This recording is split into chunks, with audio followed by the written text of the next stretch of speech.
जय श्री कृष्ण, राधे राधे, हर हर महादेव, गणपति बप्पा मोरया। आज 3 जनवरी 2025 को विनायक चतुर्दशी का पर्व मनाया जाएगा। यह दिन विशेष रूप से भगवान गणेश की पूजा के लिए समर्पित है और हिंदू धर्म में इसका अत्यधिक महत्व है। विनायक चतुर्दशी को गणेश चतुर्दशी भी कहा जाता है, जो गणेश जी की आराधना के लिए उपयुक्त दिन होता है। इस दिन पूजा करने से जीवन में सुख, समृद्धि और आशीर्वाद प्राप्त होते हैं।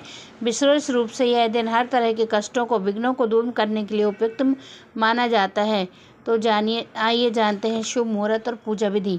विनायक चतुर्दशी के दिन पूजा का सर्वोत्तम समय प्रातः 6:40 बजे से 8:50 तक है। यह समय विशेष रूप से गणेश पूजा के लिए शुभ और लाभकारी माना जाता है। इसके अलावा दिन भर गणेश जी की पूजा की जा सकती है, लेकिन यह मुहूर्त सबसे विशेष और पूर्ण देने वाला है। इस समय में पूजा करने से दुगना फल मिलता है और भक्तों के सभी काम बनने लगते हैं। पूजा विधि। घर की सफाई और पूजा स्थल का शुद्धिकरण। सबसे पहले घर को अच्छी तरह साफ करें और पूजा स्थल को शुद्ध करें। इस दिन घर में सकारात्मक ऊर्जा का वास होता है। गणेश जी की स्थापना। पूजा स्थल पर भगवान गणेश की प्रतिमा या चित्र स्थापित करें। यह सुनिश्चित करें कि प्रतिमा का चित्र साफ और स्वच्छ हो।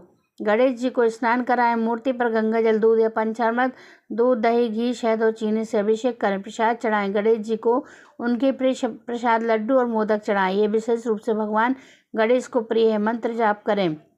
पूजा के दौरान ओम गंग गणपतये नमः और गणेश गायत्री मंत्र का जाप करें। यह मंत्र मानसिक शांति और समृद्धि का प्रतीक माना जाता है। आरती और भजन।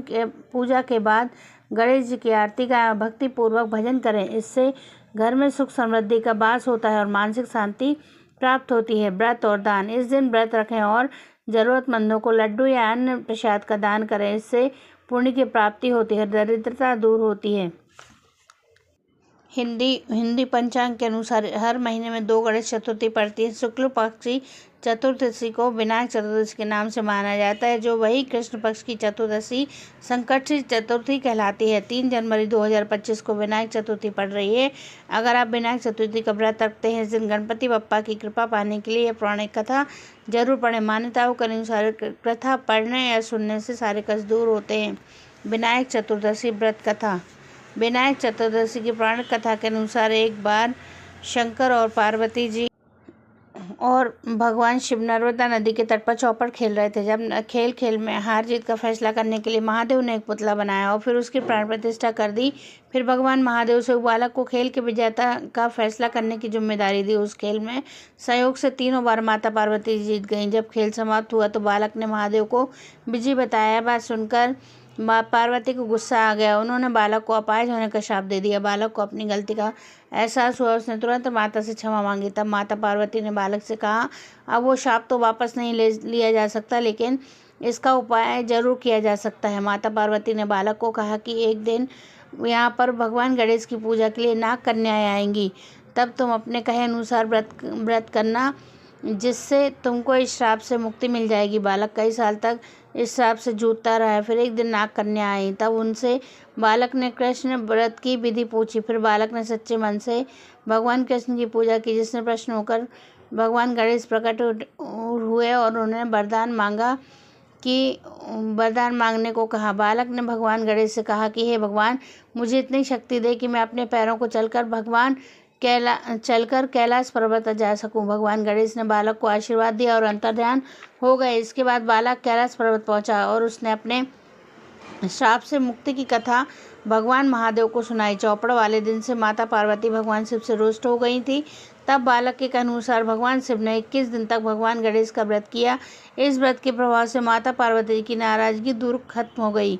मान्यता है कि जो कोई भी विनायक चतुर्दशी के दिन भगवान गणेश की सच्चे मन से पूजा अर्चना करता है और विधि विधान व्रत रखता है, उनके सभी दुख दूर हो जाते हैं। साथ ही इस कथा को कुछ पढ़ने मात्र से ही जीवन के में आए सभी विघ्न दूर हो जाते हैं। विनायक चतुर्दशी के कुछ विशेष उपाय हैं, जिन्हें करने से जीवन में आई सभी परेशानियां दूर होती हैं।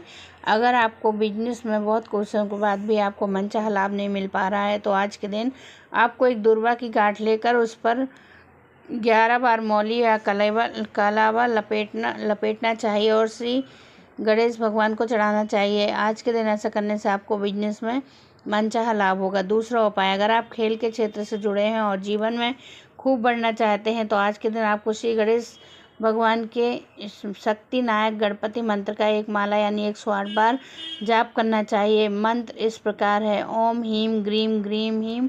आपको बता दूं कि श्री गणेश भगवान के मंत्र जप के लिए लाल चंदन की माला सर्वश्रेष्ठ बताई गई है। लाल चंदन की माला ना होने पर आप मूंगा, श्वेत चंदन, स्टपक या रुद्राक्ष की माला पर भी जप कर सकते हैं।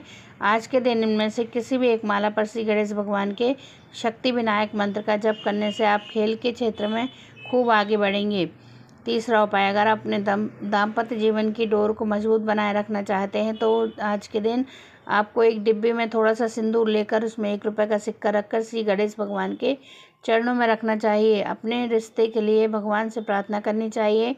आज के दिन ऐसा करने से आपके दाम्पत्य रिश्ते की डोर मजबूत बनी रहेगी। अगर आपके मन में कोई ऐसी नेगेटिव बात बैठ गई है जिसके बारे में आप हमेशा सोचते रहते हैं तो ऐसी स्थिति से छुटकारा पाने के लिए आज के दिन आपको एक पान के पत्ते पर 2 सुपारी और 2 लौंग के जोड़े रखकर उसे कलावा से बांधकर श्री गणेश भगवान को अर्पित करना चाहिए। आज के दिन ऐसा करने से आपको किसी भी तरह की नेगेटिव स्थिति से जल्द ही छुटकारा मिले। 5वां उपाय, अगर आपके जीवन में आर्थिक रूप से अस्थिरता बनी हुई है जो आज के दिन के लिए आपको 8 मुख रुद्राक्ष की धूप दीप आदि से पूजा करने, गले में रुद्राक्ष धारण करना चाहिए। आज के दिन ऐसा करने से आपको जल्दी आर्थिक अस्थिरता से छुटकारा मिलेगा और आपकी स्थिति धीरे धीरे ठीक होने लगेगी। 6वां उपाय, अगर आप बहुत दिनों से अधूरी पड़ी अपनी कोई दिली इच्छा पूरी करना चाहते हैं तो आज के दिन आपको मिट्टी के 2 दीपक लेने चाहिए। उनमें से एक दीपक में घी डालकर सफ़ेद खड़ी बत्ती लगानी चाहिए और दूसरे दीपक में तिल का तेल डालकर लाल पड़ी हुई बत्ती लगानी चाहिए और घी के दीपक को जलाकर गणेश भगवान की प्रतिमा के दाहिने हाथ की तरफ रखना चाहिए और तेल के दीपक को प्रतिमा की बाईं तरफ रखना चाहिए। आपको बता दें कि घी का दीपक देवताओं के लिए होता है जबकि तेल का दीपक साधक की कामनाओं के लिए होता है। 7वां उपाय, अगर आपके संतान के जीवन में किसी प्रकार की परेशानी चल रही तो आज के दिन आपको श्री गणेश भगवान के आगे प्रणाम करके संकट नाशन गणेश स्तोत्र का पाठ करना चाहिए। आज के दिन ऐसा करने से आपकी संतान को हर तरह की परेशानियों से छुटकारा मिलेगा। 8वां उपाय, अगर आप अपनी स्मरण शक्ति मजबूत करना चाहते हैं तो आज के दिन गणेश पूजा के समय आपको अपने दाहिने हाथ की अनामिका उंगली यानी तीसरी उंगली से श्री गणेश भगवान को केसर का तिलक लगाना चाहिए। उसके बाद स्वयं भी अपने मस्तक पर केसर का तिलक लगाना चाहिए, लेकिन यहाँ ध्यान रहे कि स्वयं को तिलक लगाते समय मध्यमा उंगली का प्रयोग करें क्योंकि मनुष्यों के लिए मध्यमा उंगली से जबकि भगवान के लिए अनामिका उंगली से तिलक लगाने की बात कही गई है। 9वां उपाय, अगर आप आपस में कुछ लोग आपकी तरह